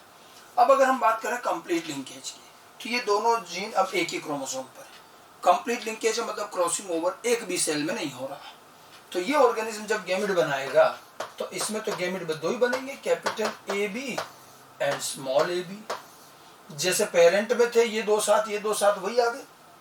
और इक्वल गैमेट बने, प्रोबेबिलिटी 1/2 1/2, ठीक है। यही तो आया, यहाँ तो 2 ही गैमेट बनेंगे, बाकी 2 बनेंगे ही नहीं। हम सोचे कि कैपिटल ए के साथ स्मॉल बी, स्मॉल ए के साथ कैपिटल बी, तो ये तो ऐसे नहीं आएगा, ये तो तब आएगा जब क्रॉसिंग ओवर होगा, अदरवाइज नहीं। तो अगर क्रॉसिंग ओवर नहीं है, अगर कंप्लीट लिंकेज है, तो गैमेट सिर्फ 2 ही बनते हैं। ठीक है, तो गैमेट बनाने का हमारा 2 टू द पावर n का फॉर्मूला क्या कंप्लीट लिंकेज पर काम आया? असॉर्टमेंट में तो आ रहा ना, इस फॉर्मूले से 4 बन गई। अब ये फॉर्मूला के अकॉर्डिंग तो 4 बनने चाहिए, और बने कितने? 2। तो ध्यान रखना, ये फॉर्मूला कंप्लीट लिंकेज पर काम नहीं करेगा। कंप्लीट लिंकेज में तो आपको बस ये 2 गैमेट बनाने, बट इसके गैमेट बिल्कुल कंप्लीट बनते हैं और कोई ऐसा एम्बिग्युएसी नहीं है, इसलिए आराम से इसका क्रॉस भी किया जा सकता है और रेशियो भी निकाले जा सकते हैं। तो हम पहले कंप्लीट लिंकेज पर बेस्ड एक क्रॉशन करके देखें, क्रॉस करके देखें कि उसकी क्या रेशियो आते हैं। मैंने जैसा कहा ना, कंप्लीट लिंकेज में क्रॉसिंग ओवर है ही नहीं, तो आराम से गैमेट बना सकते हो। हाँ ठीक है, फॉर्मूले के अकॉर्डिंग नहीं बनेंगे, ये 4 बनने चाहिए, 2 ही बने, लेकिन 2 ही बनेंगे, इसमें कोई दिक्कत नहीं। एक क्वेश्चन करके देखिए, मैंने क्वेश्चन लिखा है, जरा इसको सॉल्व कीजिएगा। ठीक है, a plant in A plant gene of height is completely linked with flower colour gene. ठीक है, if a pure tall and colored flower plant, homozygous tall and colored flower plant is crossed with dwarf and colorless plant, then find out the phenotypic and genotypic ratio. कब? when F1 is self and F1 is test cross. ठीक है, कि हम phenotypic genotypic ratio निकालें। जब F1 की selfing करेंगे तब F2 में क्या रेशियो आएगा, और F1 का टेस्ट क्रॉस करेंगे तो क्या रेशियो आएगा, ये दोनों निकालना। ये एक तरह का बोर्ड पैटर्न का सब्जेक्टिव क्वेश्चन भी है, तो पूरा ढंग से करना है, और यही ऑब्जेक्टिव में भी आ जाता है, ये हटा करके ऑब्जेक्टिव पूछ लेता है। अब इसमें आपको ध्यान रखना, ये लिंकेज बेस्ड क्वेश्चन है, और लिंकेज भी गिवन है, ऑलरेडी गिवन है, कंप्लीटली लिंक्ड जीन। तो जब अगर क्वेश्चन में कंप्लीट लिंकेज है, तो हम बकायदा प्रॉपर वे में क्रॉस कर सकते हैं, कोई शॉर्टकट नहीं लगाना, कुछ नहीं, अपने को जैसा क्रॉस करना सिखाया बिल्कुल वैसे करिए। तो जैसा प्योर टॉल एंड कलर्ड का क्रॉस ड्वार्फ एंड कलरलेस, तो जैसे हम एक डाई हाइब्रिड क्रॉस करते हैं वैसे शुरू करो, फिर पेरेंट लिखो, फिर F1 बनाओ, और जब F1 की सेल्फिंग करोगे F2 के लिए, तो वहां गैमेट बनाते समय ध्यान रखना, क्योंकि गैमेट में ही तो चेंज आएगा। असॉर्टमेंट से इनकम्प्लीट लिंकेज में चेंज कहाँ आ रहा है, गैमेट में तो आ रहा है। तो आपको इस क्रॉस को देखो करना कैसे। ठीक है, अगर हम इस क्रॉस को करते हैं, तो हमने क्या कहा था कि टॉल एंड कलर्ड, इसका क्रॉस कर रहे हैं ड्वार्फ एंड कलरलेस। ठीक है, अपन इसके जीनोटाइप ले लेते हैं, capital T capital T capital C small T small C small C small C. अब क्योंकि ये लिंकेज है, तो देखिए जीनोटाइप ऐसे लिखेंगे, ये तो असॉर्टमेंट वाला तरीका है। अब तो हमें पता है कि लिंकेज है, तो आप इस जीनोटाइप को आप क्रोमोसोम के अकॉर्डिंग लिखो। अगर जैसे इसको मैं क्रोमोसोम पर अरेंज करता तो कैसे अरेंज होते, टी टी और सी सी। अब आपको क्या लिंकेज के जीनोटाइप लिखने की आदत डालिए, T C oblique T C, इसी जीनोटाइप को ऐसे लिखिए। ये कुछ नहीं है, ये क्रोमोसोम वाले, क्रोमोसोम बनाने की जरूरत नहीं है, ये लिख दो, बात तो वही। ऐसे ये दोनों कैसे होंगे, क्रोमोसोम में स्मॉल टी स्मॉल सी एक क्रोमोसोम पर, स्मॉल टी स्मॉल सी दूसरे क्रोमोसोम। ठीक है, अब इनसे गैमेट बनाते हैं, तो ये तो इससे क्या होगा, गैमेट में तो एक ही क्रोमोसोम जाएगा, तो ये कैपिटल टी कैपिटल सी, इधर गैमेट से स्मॉल टी स्मॉल सी, फिर इससे F1 जनरेशन बनेगी। अब F1 जनरेशन अपन ऐसे लिखते आ रहे हैं, ये F1। बट आइडियली अगर लिंकेज के पैटर्न पर लिखे हैं, तो लिंकेज के पैटर्न में तो ये दोनों साथ आ रहे हैं, capital T capital C oblique small T small C. कौन सा अरेंजमेंट हुआ लिंक्ड जीन का, capital T capital C small T small C, इस अरेंजमेंट। तो ये ऐसे लिखिए, इसकी बजाय मैं दोनों चीज लिख के देखो। अब आप देखिए, हम इसकी सेल्फिंग करेंगे, तो सेल्फिंग करेंगे तो गैमेट बनाएंगे, तो गैमेट बनाएंगे तो कितने कितने गैमेट बनेंगे। अब मेल गैमेट, पूरा क्रॉस वैसे तो डाई हाइब्रिड की तरह ही शुरू किया हमने, लेकिन अब आपको गैमेट बनाते समय ध्यान रखना है कि इसके कितने गैमेट बनेंगे। हेटेरोजाइगस कंडीशन है, ये रहे, और ये कंप्लीटली लिंक्ड है, तो यहाँ गैमेट 2 ही बनेंगे, एक तो capital T capital C small T small C, और इधर भी वही है, capital T capital C small T small C. अब आप देखो, ये एक कॉम्बिनेशन, फिर ये दूसरा कॉम्बिनेशन, फिर ये तीसरा और ये चौथा। आप इसको पूरा कर लीजिए और अपनी अपनी कॉपी में करना है, क्योंकि ये बोर्ड पैटर्न पे भी आता है, ऑब्जेक्टिव सब्जेक्टिव दोनों में आएगा। अभी तक हम क्रॉस करते थे तो मेंडल वाले तरीके से, असोर्ट में, उसी अकॉर्डिंग 4-4 गैमेट बना के 16 का चेकर बोर्ड बनाते थे। अब देखो ये cross dihybrid with complete linkage, तो अब 2-2 ही गैमेट बनेंगे और इसको पूरा करोगे तो इसका फिनोटिपिक रेशियो आएगा 3:1 और जीनोटिपिक रेशियो आएगा 1:2:1। आगे का आप खुद कर लीजिए, मैंने गैमेट बना के दिखा दी। ये 2-2 गैमेट बने, 4 ही कॉम्बिनेशन बनेंगे, ठीक है। तो क्रॉस भले डाई हाइब्रिड था, रिजल्ट किसका आया? Mono hybrid. ये खासियत है कंप्लीट लिंकेज की, ठीक है। और आप देख लीजिए, ये तो चलो डाई हाइब्रिड था, लेकिन फिर भी लास्ट में जाते जाते मोनो हाइब्रिड क्रॉस की तरह 3:1 आ रहा है फिनोटिपिक जीनोटिपिक रेशियो। सपोज ये 2 की बजाय 3 जीन होते, ट्राई हाइब्रिड क्रॉस होता और तीनों जीन कंप्लीटली लिंक्ड है, ये गिवन होता, तो कितना, तो क्या रेशियो आता? अब तो कम से कम कॉमन सेंस लगा सकते हो। 3 जीन होते, तीनों कंप्लीटली लिंक्ड है, गैमेट तो ऐसे बनते, वही 2 गैमेट बनते, ठीक है। आप चाहे 3 जीन ले लो, चाहे 4 जीन ले लो, कितने भी जीन ले लीजिए, whatever the number, irrespective of the number of gene, if all the genes shows complete linkage, the result will be monohybrid ratio, यही आएगा। इतनी कांस्टेंट से तो मेंडल के केस में भी नहीं आई, वहां मोनोहाइब्रिड 3:1 है तो डाई हाइब्रिड 9:3:1 है। अब यहाँ देखो, यहाँ चाहे डाई हाइब्रिड हो, चाहे ट्राई हाइब्रिड हो, या कितना ही बड़ा क्रॉस हो, अगर कंप्लीट लिंकेज है तो 3:1 ही आएगा, कभी यहाँ पर रेशियो चेंज नहीं होगा, इतना कांस्टेंट चलेगा। तो F1 की सेल्फिंग करने पर तो रेशियो क्या आया? 3:1। आप इस F1 का टेस्ट को, सेकंड क्वेश्चन हमने पूछा था कि भाई F1 का टेस्ट क्रॉस कर लें, तो ये F1 है, इसका टेस्ट क्रॉस कर लो रिसेसिव पेरेंट से, तो ये रिसेसिव पेरेंट से टेस्ट क्रॉस हो गया, तो इस टेस्ट क्रॉस का क्या रेशियो आएगा?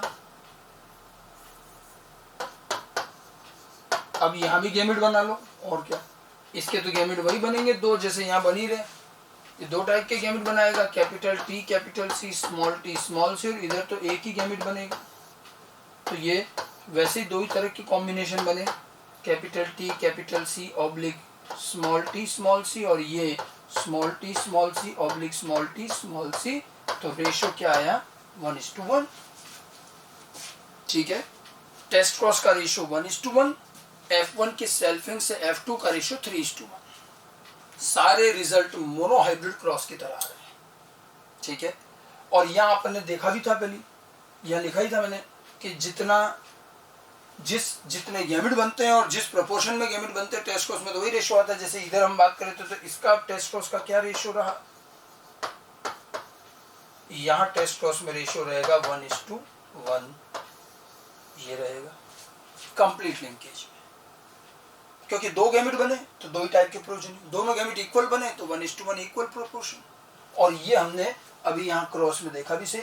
तो इस क्वेश्चन को आपको करना आना चाहिए। इस क्वेश्चन में डाई हाइब्रिड क्रॉस है, लेकिन ये गिवन है कि ये दोनों कंप्लीटली लिंक्ड हैं, और कंप्लीट लिंकेज को कंसिडर करते हुए जब हमने डाई हाइब्रिड क्रॉस किया तो ये इस तरह से रिजल्ट आएगा 3:1, 1:1।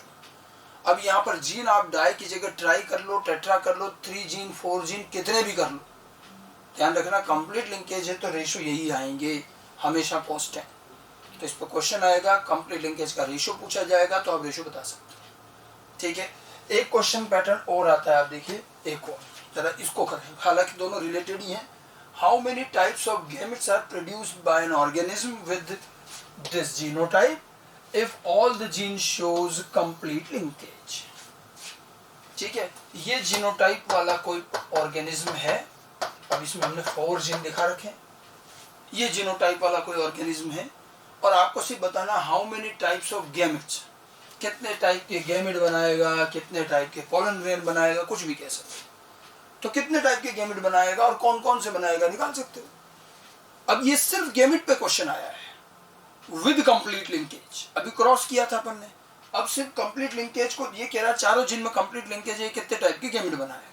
तो ध्यान रखिएगा गैमेट का हमारा फॉर्मूला क्या रहता है? 2 to the power n। तो 2 to the power n क्या यहां अप्लाई होगा? इस फॉर्मूले के अकॉर्डिंग तो कितने गैमेट, n की वैल्यू क्या लोगे, n क्या होता है हेटेरोजाइगस, तो कितने हेटेरोजाइगस से 2, और 2 to the power 2, तो इसके अकॉर्डिंग तो कितने गैमेट बनेंगे, इसके अकॉर्डिंग तो 4 बनते हैं। लेकिन ध्यान रखना कंप्लीट लिंकेज में 2 to the power n का फॉर्मूला अप्लाई नहीं होता। ठीक है, वो पहले ही देख लिया हमने। यहाँ पर क्या है, अब आपको ऐसे में गैमेट बनाना है तो करना क्या है, ये सब कंप्लीटली लिंक्ड है, तो आप इसको एक क्रोमोसोम पर लिख लो। सबसे पहले एक ही क्रोमोसोम पर सारे होंगे, लिंक्ड है। A small A, capital B, capital C, small C, capital D, capital D. अब ये जैसे आ गया, अब इनके बीच में क्रॉसिंग ओवर होना नहीं है क्योंकि कंप्लीटली लिंक्ड है, तो एज सच 2 टाइप के गैमेट बन जाएंगे, capital A, capital B, capital C, capital D, ये एक गैमेट बन गया। और यहाँ जो बाकी गैमेट बन जाएगा small A, capital B, small C, capital D बन। बस ये हो गया, कितने भी जीन हो। अच्छा यहाँ देखिए, अगर यहाँ पर ये तो 2 हेट्रोजाइगस थे, अगर यहाँ पर 3 हेट्रोजाइगस होते, जीन बी भी हेट्रोजाइगस होता, तो कितने टाइप के गैमेट बनते हैं। अगर ये 3 हेट्रोजाइगस भी हो जाते तो भी गैमेट तो 2 ही बनते हैं। ये चारों यानी कि सारे हेट्रोजाइगस हो जाते तब भी गैमेट 2 ही बनते। एक ही हेट्रोजाइगस होता तब भी गैमेट 2 ही बनते। ये बड़ी यूनिक बात है।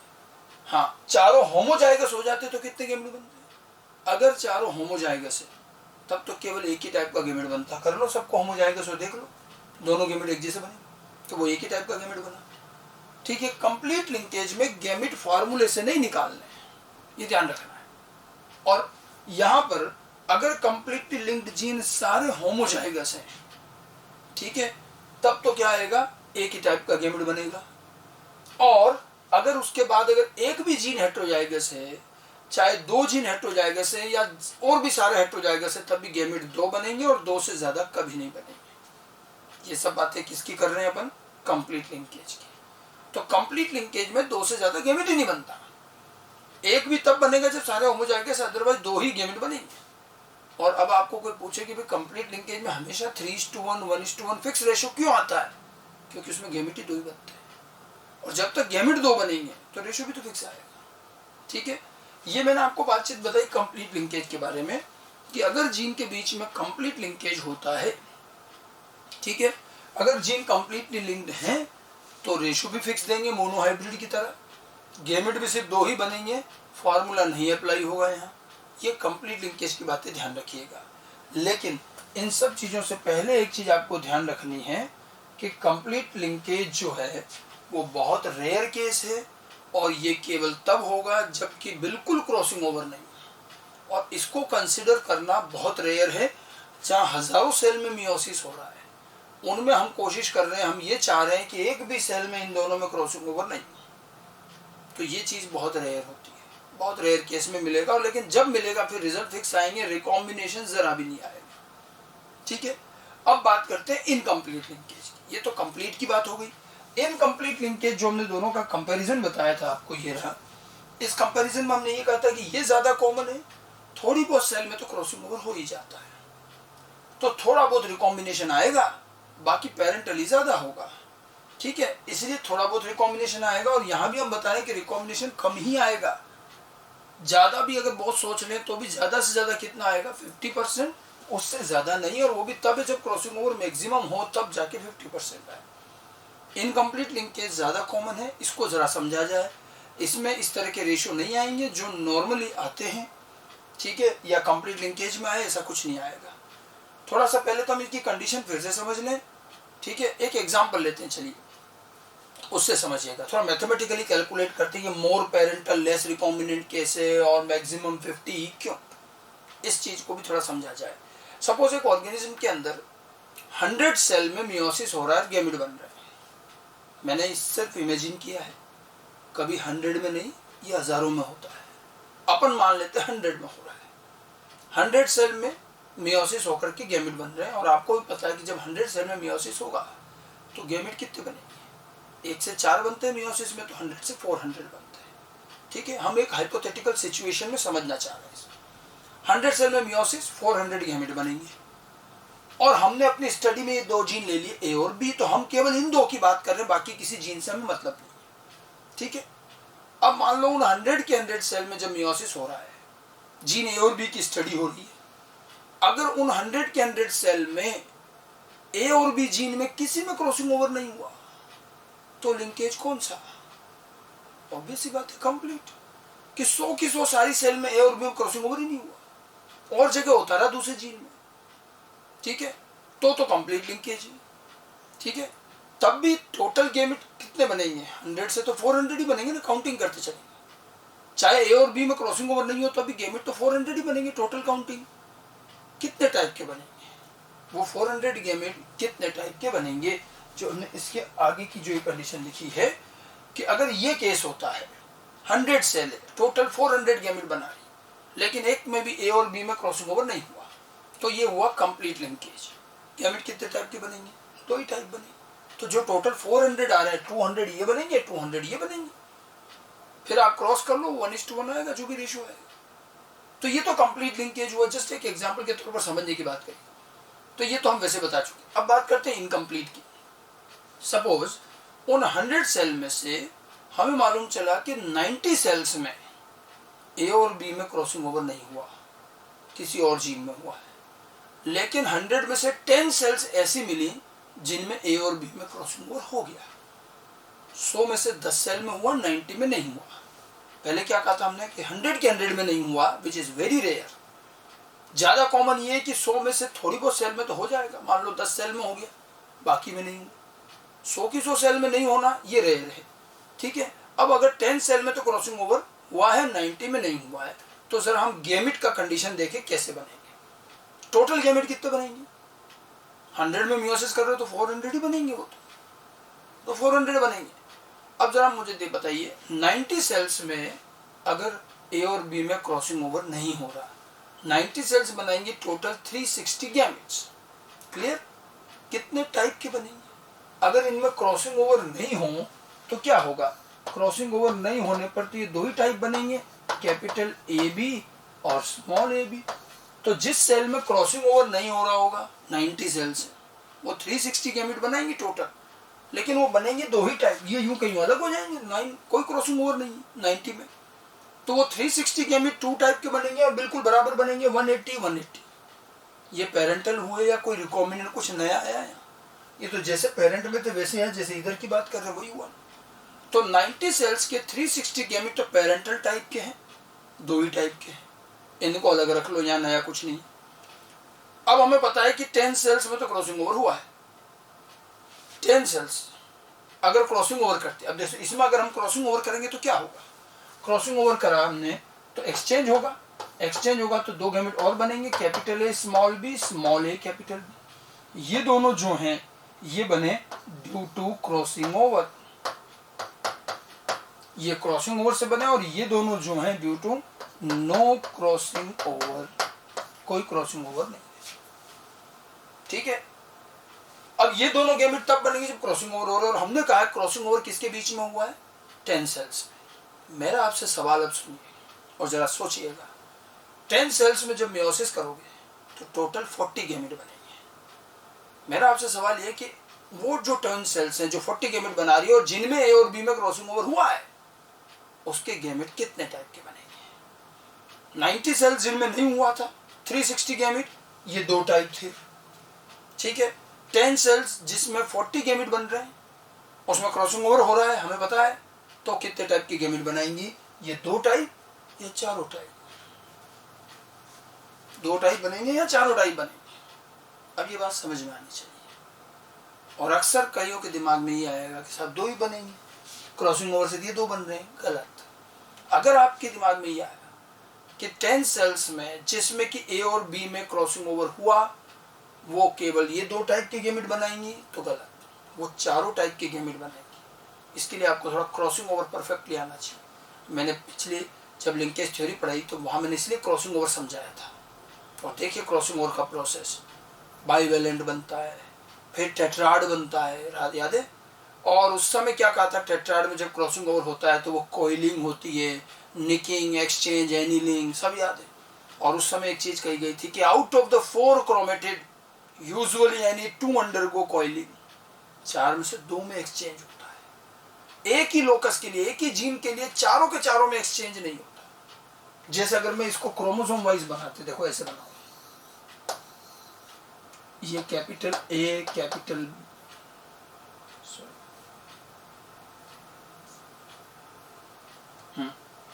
तो यहाँ पर capital A small A capital B small B, यही है बाइवेलेंट। ठीक है, अब पहले तो आप क्रॉसिंग ओवर से पहले तो टेट्राड बनेगा ना, तो ये डबल हो गए ऐसे टेट्राड। तो अब इसमें क्या आया देखो, कैपिटल ए कैपिटल यहाँ कैपिटल बी और दूसरे वाले क्रोमोसोम पर ये जो रहेगा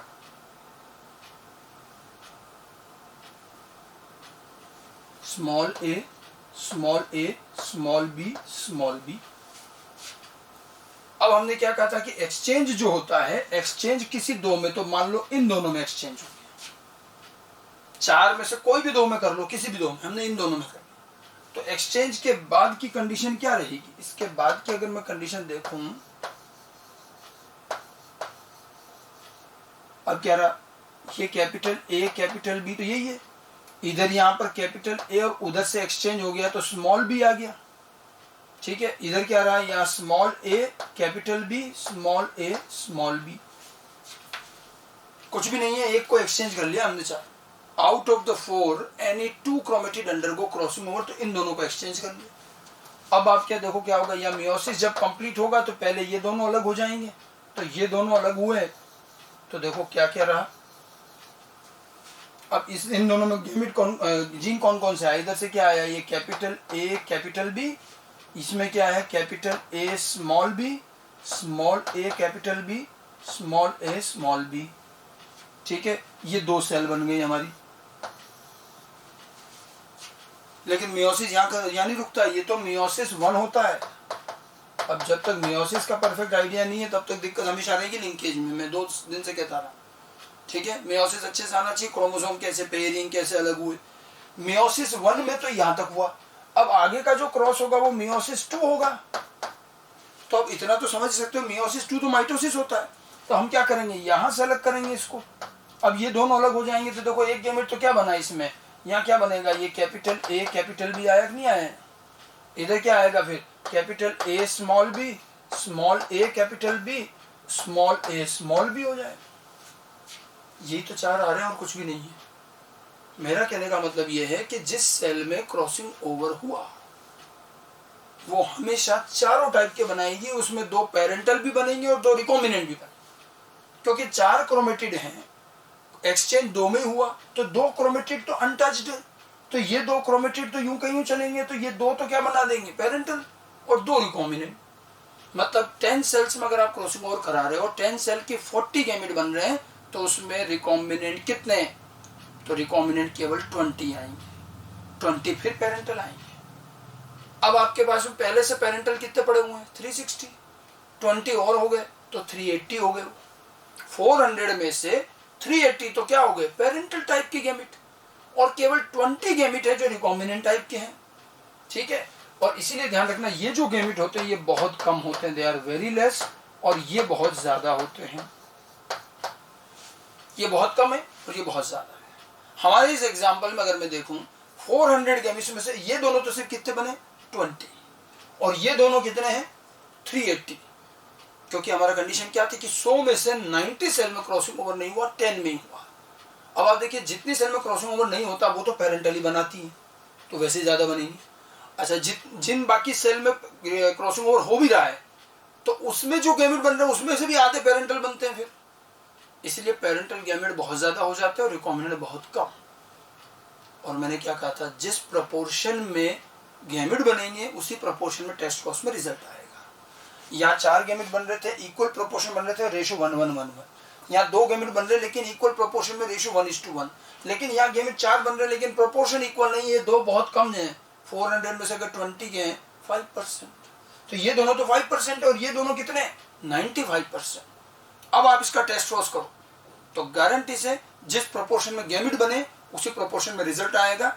इसके टेस्ट कॉस्ट का रेशो 1:1:1 नहीं आएगा, इसका रेशो जो आएगा, इसका जो रिजल्ट आएगा उसमें 5% ही रिकॉम्बिनेंट ऑर्गेनिज्म आएंगे और 95% पेरेंटल ऑफस्प्रिंग आएंगे। जिस प्रोपोर्शन में गैमेट बनेंगे उसी प्रोपोर्शन में ऑफस्प्रिंग आएंगे। बार बार एक ही बात कह रहा हूं। तो यहाँ पर अगर 95% पेरेंटल है तो 95% पेरेंटल ऑफस्प्रिंग होंगे टेस्ट कॉस्ट में, 5% रिकॉम्बिनेंट है तो 5% ही रिकॉम्बिनेंट ऑफस्प्रिंग होंगे टेस्ट कॉस्ट में। तो यानी कि उस टेस्ट क्रॉस का रिजल्ट ऐसा दिखेगा कि मोर पेरेंटल लेस रिकॉम्बिनेंट, यही तो हुआ, मोर पेरेंटल लेस रिकॉम्बिनेंट। हमेशा ध्यान रखना है जिस प्रोपोर्शन में गैमेट बनेंगे उसी प्रोपोर्शन में क्या आएंगे, ऑफस्प्रिंग। अब अपने को तो टेस्ट क्रॉस के ऑफस्प्रिंग दिखेंगे ना, गैमेट थोड़ी दिखते हैं। तो आपको जब एग्जाम में क्वेश्चन पूछेगा वो उल्टा पूछेगा।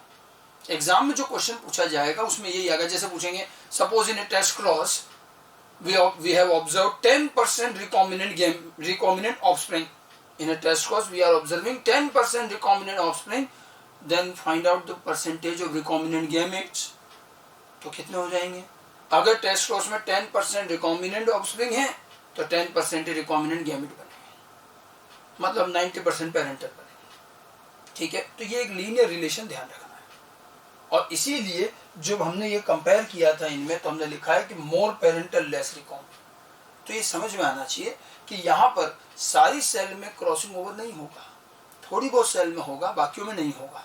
जिन सेल में क्रॉसिंग ओवर नहीं होगा वो तो पेरेंटली बनाएंगी, और जिन थोड़ी बहुत सेल में क्रॉसिंग ओवर होगा उनके भी आधे गैमेट तो पेरेंटल और आधे रिकॉम्बिनेंट। तो रिकॉम्बिनेंट गैमेट बहुत कम है तो ये रह जाते हैं बहुत कम और ये ज्यादा हो जाते हैं। ठीक है, अब क्रॉसिंग ओवर क्योंकि ज्यादा होता नहीं है ना, ज्यादा सेल में होता नहीं है, इसीलिए ये कम रह जाते हैं। ठीक है, लेकिन इसके साथ साथ एक और चीज, मैक्सिमम क्रॉसिंग ओवर जो मैंने लिख रखा वो भी समझ लें। अब देखिए पेरेंटल यहाँ ज्यादा और रिकॉम्बिनेंट कम क्यों आए, क्योंकि क्रॉसिंग ओवर ज्यादा हो नहीं पाया, कम ही हो पाता है। लेकिन अगर किसी दिन क्रॉसिंग ओवर की पूरी चली मैक्सिमम तो शायद स्थिति कुछ और होगी। Just imagine maximum crossing over is maximum. Maximum कैसे, तो ध्यान रखना एक सेल पे तो कभी मैक्सिमम समझ में नहीं आएगा। अगर मैं मैक्सिमम क्रॉसिंग ओवर की बात करूं, जैसे ये एक सेल में हमने करवाया 4 गैमेट बने, ठीक है, एक सेल पर कभी मैक्सिमम समझ में नहीं आएगा। ठीक है, मैक्सिमम एक सेल में तो क्या होगा, या तो क्रॉसिंग ओवर होगा या नहीं होगा। अब मैक्सिमम कैसे हो जाएगा, मैक्सिमम सेल पर नहीं ऑर्गेनिज्म पर। इसलिए हमने ऑर्गेनिज्म लिया था शुरू से कि 100 सेल, ठीक है, 100 में से 90 में क्रॉसिंग ओवर हुआ, 10 में नहीं हुआ, सॉरी 10 में क्रॉसिंग ओवर हुआ, 90 में नहीं हुआ, ये हमने कंडीशन बताई। इसमें मैक्सिमम क्या हो सकता है, मैक्सिमम क्रॉसिंग ओवर सोचिए। मैक्सिमम क्रॉसिंग ओवर ये होता है कि जो आप 100 में से 10 में क्रॉसिंग ओवर इमेजिन कर रहे हो, उसके बजाय वो 10 में ना होकर सारे 100 में हो जाए। मतलब वो कंडीशन कि 100 सेल में मियोसिस हो, जीन ए और बी पर स्टडी कर रहे हैं, और 100 के 100 सेल में ए और बी में क्रॉसिंग ओवर हो जाए हर बार, हर मियोसिस में हर बार ए और बी में क्रॉसिंग ओवर हो जाए, सारी की सारी सेल 100 के 100 सेल में, then it is called maximum crossing over. Crossing over between 2 gene occurs in all the cells undergoing meiosis, तो होता है मैक्सिमम। और maximum crossing over is just opposite of complete linkage. Complete linkage क्या कहता है कि जितनी सेल में मियोसिस हो रहा है उनमें से किसी में भी ए और बी में क्रॉसिंग ओवर नहीं हो, एक में भी नहीं हो, तो कंप्लीट लिंकेज। और मैक्सिमम क्रॉसिंग ओवर क्या कह रहा है कि सारी की सारी सेल में क्रॉसिंग ओवर हो जाए, जस्ट अपोजिट है। और दोनों ही चीज रेयर होती है, एक में भी नहीं होना और सारे में हो जाना, दोनों ही रेयर है। इसलिए maximum crossing over is also very rare. और आप यही कर सकते हो मैक्सिमम कि आप सारी की सारी 100 की 100 सेल में क्रॉसिंग ओवर करवा दें। अब देखो जरा उससे क्या होगा, अगर आप सारी की सारी सेल में क्रॉसिंग ओवर करवा देते हैं तो हर सेल में इसी तरह से 4-4 गैमेट बनेंगे, तो 100 के 400 गैमेट तो बनेंगे। लेकिन इस बार चारों के चारों गैमेट कैसे बनेंगे, इक्वल, क्योंकि अब तो हर सेल में क्रॉसिंग ओवर हो रहा है, पहले तो 10 में ही हो रहा था। अगर हर सेल में होने लगा तो 400 गैमेट बनेंगे, चारों इक्वल बनेंगे। और इस समय अब टेस्ट क्रॉस का क्या रेशियो आएगा, अगर आप यहाँ टेस्ट क्रॉस करोगे क्योंकि चारों गैमेट अब इक्वल बने, तो यहाँ भी रेशियो 1-1-1-1 आएगा। आई बात समझ में, तो यहाँ टेस्ट क्रॉस का रेशियो 1-1-1-1 आएगा। तो उस टेस्ट क्रॉस में अब भी जरा मुझे देख के बताओ रिकॉम्बिनेंट कितने, उन 1-1-1-1 में रिकॉम्बिनेंट तो 2 ही है, 2 तो क्या है, पेरेंटल है, यानी कि रिकॉम्बिनेंट 50% ही तो हुआ। टेस्ट क्रॉस में रिकॉम्बिनेंट 50% से 51 नहीं आ सकता कभी, वो 50 भी आपका तब आया जब आपने सारी सेल में क्रॉसिंग ओवर करवाया। जब 100% सेल में क्रॉसिंग ओवर किया तब जाकर के टेस्ट क्रॉस के रिजल्ट में 50% ऑफस्प्रिंग क्या है, पेरेंटल रिकॉम्बिनेंट, और 50% पेरेंटल। आप उससे ज्यादा कुछ नहीं कर सकते। इसीलिए कहा जाता है कि टेस्ट क्रॉस में मैक्सिमम रिकॉम्बिनेशन कितना, 50%। ठीक है, 51 भी नहीं आएगा। ये 50 कब आया, जब आपने 100% सेल में क्रॉसिंग ओवर करा है, क्योंकि 4 क्रोमेटिड में से 2 में क्रॉसिंग ओवर होता है। इसलिए जब आप 100% सेल में क्रॉसिंग ओवर करोगे तो भी 50% तो पेरेंटल गैमेट बनेंगे ही बनेंगे, और 50% ही रिकॉम्बिनेंट गैमेट बनते हैं। तो 50% ही प्रोजेनी रिकॉम्बिनेंट आएंगे। इसीलिए मैक्सिमम रिकॉम्बिनेशन कितना माना जाता है? 50%। ठीक है, उस समय पेरेंटल और रिकॉम्बिनेंट बराबर हो जाते हैं 50-50, बाकी तो हमेशा रिकॉम्बिनेंट कम आएंगे। समझ में आई बात? ये मैक्सिमम की बात है, इट इज वेरी रेयर। लेकिन अब आप जरा देखो इन तीनों का कंपैरिजन में, मैं आपसे एक सवाल पूछूंगा, 2n का गैमेट फॉर्मूला क्या इनकम्प्लीट लिंकेज में चलेगा? यहाँ तो चल रहा है, यहाँ नहीं चल रहा, यहाँ चलेगा क्या? गैमेट का ये फॉर्मूला आपको टाइप्स ऑफ गैमेट बताता है। तो टाइप तो देखो 4 बन रहे हैं ना, इसमें भी तो 4 बन रहे हैं।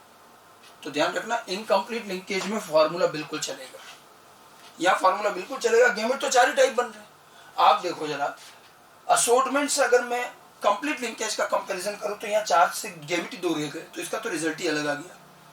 अब इंडिपेंडेंट असॉर्टमेंट और इनकम्प्लीट लिंकेज को कंपेयर करके देखो, असॉर्टमेंट और इनकम्प्लीट लिंकेज को कंपेयर करके देखो तो क्या मिलेगा। इसमें अगर आप देखते हो तो आपको क्या दिख रहा है कि यहाँ पर भी 4 गैमेट बन रहे हैं, यहाँ भी 4 बन रहे हैं। गैमेट के टाइप तो सेम, बस इतना सा फर्क है कि यहाँ चारों इक्वल बनते हैं और यहाँ 2 ज्यादा और 2 कम बनते हैं। ठीक है, इसलिए यहाँ रेशो 1:1:1 आता है, यहाँ नहीं आएगा, यहाँ कोई फिक्स रेशो नहीं आएगा, पेरेंटल ज्यादा रिकॉम्बिनेंट कम आएगा। लेकिन जिस वक्त मैक्सिमम क्रॉसिंग ओवर होगा ये दोनों कम क्यों रह गए? क्योंकि क्रॉसिंग ओवर कम होता है। ठीक है, लेकिन जिस समय मैक्सिमम क्रॉसिंग ओवर होगा, जिस समय भी मैक्सिमम क्रॉसिंग ओवर होगा, उस समय तो ये चारों गैमेट इक्वल हो जाएंगे। और जब चारों गैमेट इक्वल हुए तो इसका भी रेशो क्या आएगा? 1:1:1, और इसका तो 1:1 आता ही है। इसका मतलब ये हुआ कि मैक्सिमम क्रॉसिंग ओवर के टाइम इनकम्प्लीट लिंकेज और असॉर्टमेंट का रिजल्ट सेम आएगा, 1:1:1 टेस्ट क्रॉस। और इसीलिए ध्यान रखना, हम मैक्सिमम क्रॉसिंग ओवर को कभी पहचान ही नहीं पाएंगे, हम कभी आइडेंटिफाई नहीं कर पाएंगे मैक्सिमम क्रॉसिंग ओवर को। कारण क्या है कि जिस वक्त मैक्सिमम क्रॉसिंग ओवर होगा रेशो 1:1:1 आएगा और हम उसे क्या मान बैठेंगे? हम तो उसे असॉर्टमेंट समझ लेंगे। तो अब अगर आपसे पूछा जाए कि क्या कोई 2 लिंक्ड जीन सेम क्रोमोसोम पर होते हुए भी असॉर्टमेंट जैसा रिजल्ट ला सकते हैं? बिल्कुल ला सकते हैं, जब वो दोनों linked gene maximum crossing over show करें। जिस समय मैक्सिमम क्रॉसिंग ओवर होगा उस समय लिंकेज और असॉर्टमेंट सेम हो जाता है, और इसीलिए मैक्सिमम क्रॉसिंग ओवर रिकॉग्नाइज ही नहीं हो पाता, क्योंकि उस समय तो रेशो 1:1:1 आएगा। But it is very rare case. Common condition ये है कि ये 2 कम और ये 2 ज्यादा बनते हैं, तो जिस परसेंटेज में ये बनते हैं उसी परसेंटेज में ऑफस्प्रिंग आते हैं। समझ में आ गई बात? और असॉर्टमेंट का कंप्लीट लिंकेज से और असॉर्टमेंट का इनकम्प्लीट लिंकेज से रिलेशन ध्यान रखना। यहाँ गैमेट तो बराबर बनते हैं लेकिन गैमेट कम हो जाते हैं, यहाँ गैमेट तो एक जैसे बनते हैं लेकिन गैमेट की क्वांटिटी कम हो जाती है। केवल क्वांटिटी का डिफरेंस है, टाइप तो वही बनेंगे सारे के सारे। फॉर्मूला केवल कंप्लीट लिंकेज पर अप्लाई नहीं होता, बाकी तो सब जगह अप्लाई होता। ठीक है, और इसके बाद जो है जो 2 कंक्लूजन मैंने आपको बताए थे वो जरूर ध्यान रखिएगा। ये कि ये एक तो ये रिलेशन ध्यान रखना है, percentage of gametes formed by parent is approximately equal to the percentage of offspring obtain in test cross. ठीक है, जितना टेस्ट क्रॉस में जितने गैमेट बनेंगे उसी प्रोपोर्शन में टेस्ट क्रॉस में ऑफस्प्रिंग आएंगे। जैसे मैंने कहा 10% रिकॉम्बिनेंट गैमेट बने तो 10% रिकॉम्बिनेंट ऑफस्प्रिंग आएंगे। आपको हमेशा रिकॉम्बिनेंट ऑफस्प्रिंग देगा और उल्टा पूछा जाएगा। ठीक है, 10% रिकॉम्बिनेंट ऑफस्प्रिंग, जैसे मैंने कहा 10% मान लो हमें किसी टेस्ट क्रॉस में 10% रिकॉम्बिनेंट ऑफस्प्रिंग मिले, तो इसका मतलब कितने परसेंट रिकॉम्बिनेंट गैमेट हुए? 10% रिकॉम्बिनेंट गैमेट हुए। अब मेरा एक सवाल और बताओ कि अगर 10% रिकॉम्बिनेंट ऑफस्प्रिंग तो 10% रिकॉम्बिनेंट गैमेट, तो कितनी परसेंट सेल में क्रॉसिंग ओवर हुआ होगा? कितनी परसेंट सेल में क्रॉसिंग ओवर हुआ? 10%? गलत। ठीक है, क्यों? क्योंकि 10% अगर रिकॉम्बिनेंट ऑफस्प्रिंग बने तो गैमेट तो 10% बनेंगे, लेकिन 10% गैमेट बनाने के लिए आपको कितनी परसेंट सेल में क्रॉसिंग ओवर कराना पड़ेगा? जब आप 100% सेल में क्रॉसिंग ओवर कराते हो तब तो 50% गैमेट बनते रिकॉम्बिनेंट।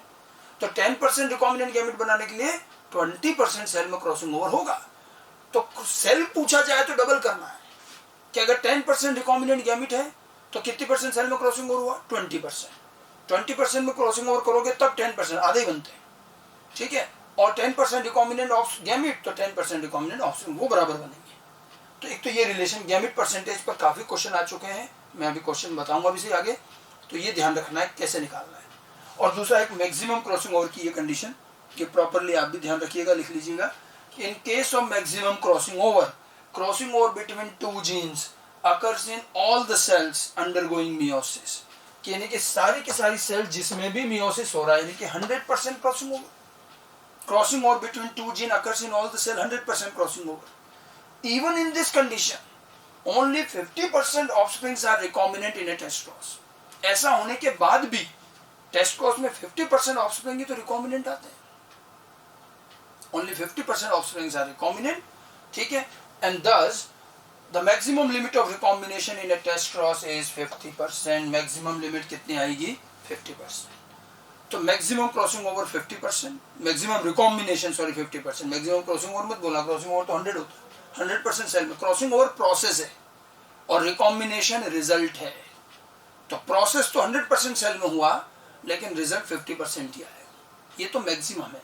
और जब ये होता है इस वक्त असोर्टमेंट और लिंकेज सेम रिजल्ट देंगे, केवल maximum crossing over. Otherwise assortment का रेशियो तो 1:1:1, कंप्लीट लिंकेज का रेशियो 1:1 बिल्कुल अलग. और इनकम्प्लीट लिंकेज की पहचान यही है, मोर पेरेंटल लेस रिकॉम्बिनेंट. और जितना परसेंट रिकॉम्बिनेंट गैमेट बनेगा उतना ही परसेंट रिकॉम्बिनेंट ऑफस्प्रिंग आएंगे. तो ये हमने दोनों तरह के लिंकेज का और गैमेट के साथ उनके रिजल्ट का कंपैरिजन किया. लिंकेज कंप्लीट भी है और इनकम्प्लीट भी है. ठीक है, किसको कैसे यूज करना है थोड़ा सा हम इसको क्वेश्चन में भी अप्लाई करें. इस गैमेट परसेंटेज को लेकर के AIPMT में भी क्वेश्चन आए हैं, बाकी एग्जाम्स में भी आए हैं. ठीक है, तो हम आगे अगले सेगमेंट में अब हम इसके क्वेश्चन की बात करेंगे कि किस तरह से हम इनके गैमेट परसेंटेज कैलकुलेट करें.